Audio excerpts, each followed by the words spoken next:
Kadang ada juga orang bertaubat, tapi bukan nyesal terhadap dosa yang dia kerjakan, malah puas katanya.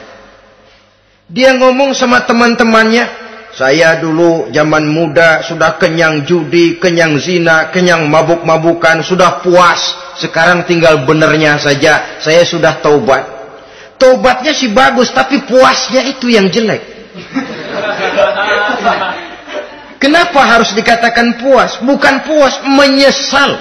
Menyesal saya dulu. Kenapa hanyut terjebak dosa? Kenapa tenggelam di meja judi? Kenapa tenggelam di minum-minuman keras? Kenapa hanyut kepada perbuatan munkar dan maksiat? Saya menyesal sekali. Menyesal diperintah dan bukan malah puas. Dari rasa menyesal ini nanti timbul hal yang kedua, yaitu berniat tidak akan mengulangi lagi perbuatan dosa. Kalau menyesal tapi masih diulangi lagi, itu belum taubat yang sebenarnya. Saya kapok, menyesal, tidak mau minum minuman keras lagi. Besok tidak ada minuman keras, malah pusing, nyari kesana kemari. Itu belum taubat yang sebenarnya. Jadi setelah menyesal, berniat tidak akan mengulangi lagi perbuatan dosa itu. Kalau menyesal tapi masih diulanginya lagi, itu sama saja dengan main-main. Saudara-saudara kaum muslimin rahimakumullah, barangkali itu yang orang namakan dengan taubat sambal namanya.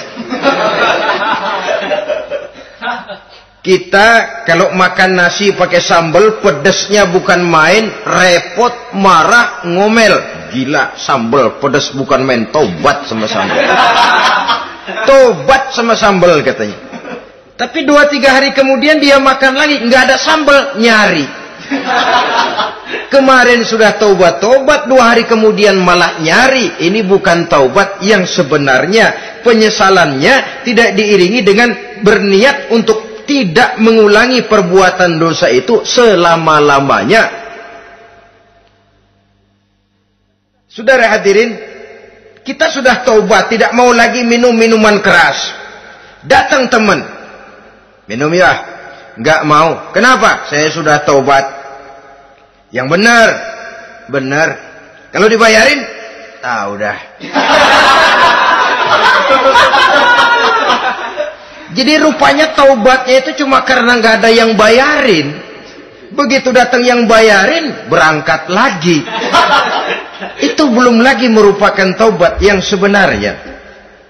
Begitu juga kita taubat dari meja judi. Pada waktu sudah bures, bangkrut, habis-habisan, mungkin menyesal, mungkin bertaubat. Inilah akibatnya judi, rumah tangga berantakan, harta boros, anak terlantar, uang tidak ada. Tobat, saya tidak mau lagi-lagi tenggelam di meja judi. Pada saat kondisinya bangkrut, itu yang diucapkan. Tapi 2-3 hari, 4-3 minggu, 1 bulan kemudian rezekinya banyak, makmur lagi, usahanya maju lagi, lupa lagi dia kepada ucapan sebelumnya. Akhirnya sedikit demi sedikit tenggelam kembali di meja judi. Ini pun belum merupakan taubat yang sebenarnya. Jadi untuk sempurnanya taubat, yang pertama menyesal terhadap dosa yang telah dilakukan. Yang kedua berjanji tidak akan mengulangi lagi. Kemudian yang ketiga meninggalkan perbuatan jahat itu untuk selama-lamanya. Dengan kata lain, kalau memang taubat tidak mau minum lagi, talak 3 itu minuman keras.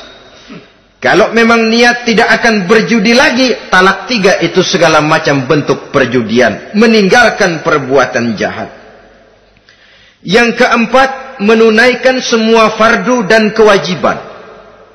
Sebab barangkali pada saat kita tenggelam dalam dosa, perintah-perintah Allah, jangankan yang sunnah, yang wajib saja sering kita lalaikan. Maka apabila diri telah berniat melaksanakan taubat, maka tunaikan semua kewajiban yang disyariatkan oleh agama kepada kita. Yang kelima, meminta halal kepada para lawannya dengan termasuk mengembalikan hak milik orang lain. Ini kalau menyangkut hukukul adamiyin atau hak-hak manusia. Jadi kalau kita berdosa kepada sesama manusia, Allah belum akan menerima taubat kita kalau kita belum minta maaf kepada yang bersangkutan. Adapun kalau kita sudah minta maaf tapi yang bersangkutan tidak mau memberikan maaf, itu urusan dia kepada Allah. Urusan kita adalah meminta maaf kepada yang bersangkutan. Hal yang keenam, mendidik atau melatih diri untuk bertaat kepada Allah. Sebagaimana kita dulunya telah melatih diri, memperturutkan diri untuk berbuat durhaka. Lalu memperbaiki yang dimakan dan yang diminum. Itu juga merupakan ciri dari orang-orang yang melaksanakan taubat kepada Allah Subhanahu wa ta'ala. Kemudian apalagi? Memperbanyak istighfar di dalam kehidupan.